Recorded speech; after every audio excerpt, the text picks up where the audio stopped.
नमस्कार मित्रांनो, आज आपण सत्य घटना सांगणार आहोत आणि ही सत्य घटना हॉरर स्टोरी ही घडलेली आहे आपल्या भारतातील हैदराबाद या ठिकाणी। आता तुम्हाला माहिती की प्रत्येक शहरामध्ये असं एक घर असतं की जे घर हंटेड घर, की त्या घराकडे जाण्यासाठी लोक घाबरत असतात। रात्री सोडा दिवसाही जाण्यासाठी लोक घाबरत असतात आणि त्याच्या मागचं कारण असं असतं की त्या ठिकाणी जर तुम्ही गेला तर तुमचं एकतर मानसिक संतुलन बिघडू शकतं किंवा तुमचा मृत्यू होऊ शकतो। आणि अशा घराशेजारी अशा घटना भरपूर घडलेल्या असतात। त्यामुळे त्या घरापाशी, हंटेड घरापाशी, भुताटकी घरापाशी जाण्यासाठी लोकही घाबरत असतात आणि तिथं जायला टाळाटाळ करत असतात। तर हैदराबादमध्ये असंच एक घर आहे जे की हैदराबादमधील करोला बाग, आता करोला बाग म्हटलं तर हैदराबादमधील अतिशय श्रीमंत लोकांचा एरिया, कारण की मोठ्या प्रमाणात हैदराबादमधील श्रीमंत लोक हे करोला बाग या एरियामध्ये राहत आहेत। तर ह्या करोला बागमध्ये हे हंटेड घर होतं।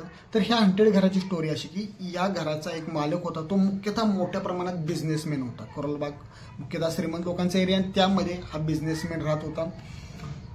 तो, त्याची बायको, त्याची मुलगा जॉब लागला, अमेरिकेला गेला, बायकोचा मृत्यू झाला।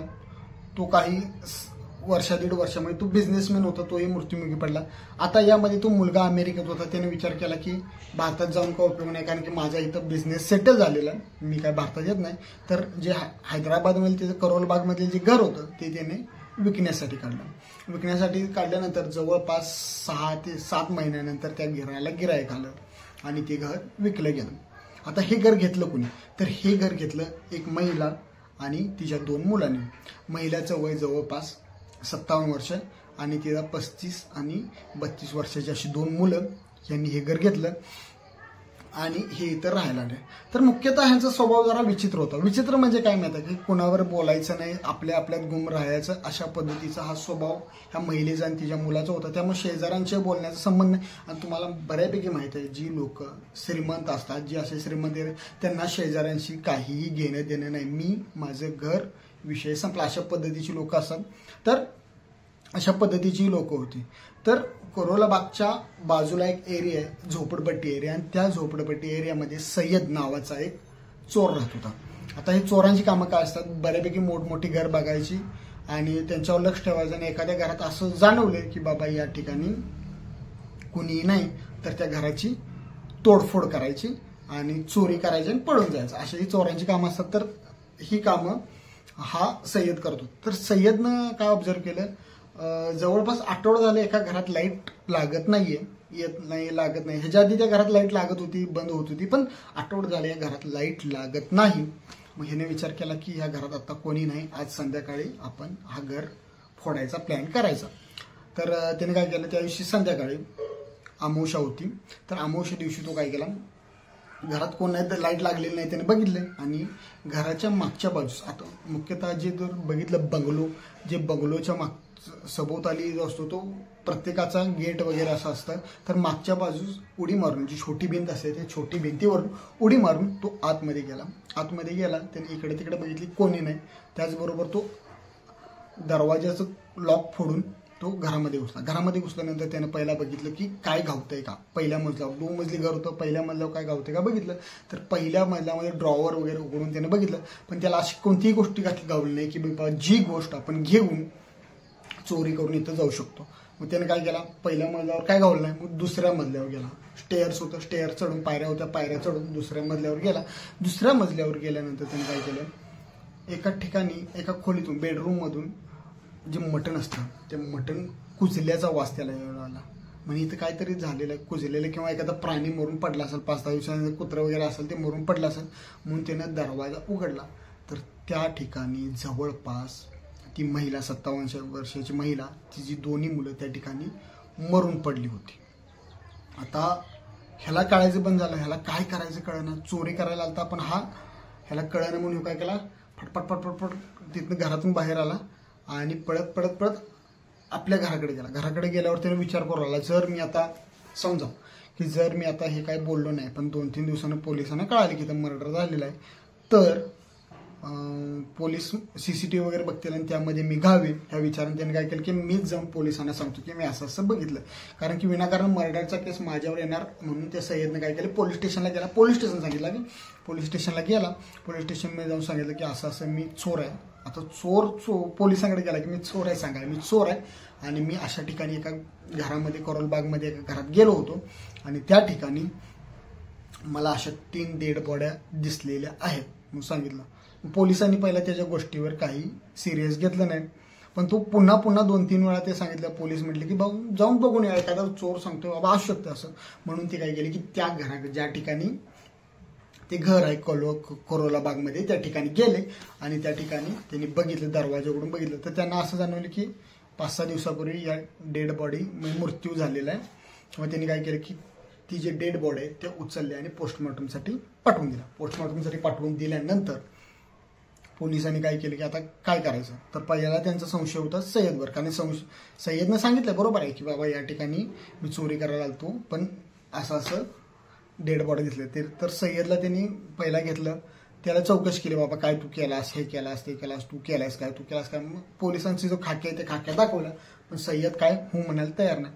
त्यानंतर पोलिसांनी त्या ठिकाणी जाऊन जिथं डेड बॉडी होती त्या ठिकाणी जाऊन बघितलं, तर त्या ठिकाणी पोलिसांना काय दिसलं, काळी जादू केली जाते. तुम्हाला माहिती आहे तर काळी जादू का केली जाते, जो करतात त्यांना माहिती आहे. तर काळी जादू जिथं केली जाते तर ती काळी जायसाठी जे साहित्य लागतं ते साहित्य त्या घरामध्ये होतं. त्याचबरोबर फिनाईलची बाटली त्या ठिकाणी होती, जी की फिनाईलची बाटली पण मृत्युमुखी पडला असेल असं पोलिसांना संशय होता. तर पोलिसांनी परत पोस्टमॉर्टमचा रिपोर्ट आला, पोलिसांनी पाहिलं तर पोलीस थक्क झाले, कारण की असं बघितलं वाटत होतं की 5-6 दिवसापूर्वी हा मृत्यू झालेला आहे. पण जेव्हा रिपोर्ट आला तर रिपोर्टमध्ये असं सांगितलं की जवळपास 6 महिने झाले या ठिकाणी ह्या घराचा ह्या 3 ज्या डेड बॉडी आहेत ह्या 6 महिन्यापूर्वी डेड झालेले आहेत. आणि हे पोलिसांना विचारलं की कसं काय, तर पोलिसांना काही कळालं नाही. पोलिसांनी काय केलं की बाबा शेजारी पाजाऱ्यांना विचारायची चौकशी केली. तर शेजारी पण जेव्हा विचारलं शेजाऱ्यांनी तेव्हा शेजारी म्हटले की नाही म्हणे, हे असे घर होतं म्हणे की ह्यांचं आमच्याशी कधीच जुळलं नाही, आम्ही ह्यांच्याशी कधी बोललो नाही, हे आपापल्या ह्याच्यात असणार, गुरमीत असणार आणि ह्यांच्या बिहेवियरनं वेगळंच वाढतोय. कारण की ह्यांच्या आम्ही बऱ्याच वेळा बघितलं की या मुलांच्या हाताला रक्त, त्याचबरोबर ही जी मुलं आहेत ही रक्ताने खेळत होती, रक्ताने रंगपंचमी वगैरे आपण खेळतो तर ती रक्ताने खेळत होती आणि ह्यांचा बघण्याचा दृष्टिकोन वेगळाच होता. पण जेव्हा पोलिसांनी सांगितलं की ह्यांचा 6 महिन्यापूर्वी मृत्यू झाला तेव्हा लोक म्हणाले नाही म्हणे 6 महिन्यापूर्वी काय मृत्यू झालेला नाही, कारण की शेजारी म्हणणार, कारण की 2 दिवसापूर्वी आम्ही ह्यांना बघितले, टेरेसवर बघितले, 2 दिवसापूर्वी गार्डनमध्ये पाणी घालताना बघितले. पोलिसांना हा पण संशय येत होता, कारण काय झालं नेमकं कारण काय. ह्या घरामध्ये आता एखाद्या घरामध्ये तुम्ही गेला 6 महिने झालं घर बंद आहे तर त्या घरामध्ये कचरा घाण वगैरे होतच, म्हणजे धुरळा वगैरे बसते, पण ते घर पूर्णतः स्वच्छ नीटनेटकं.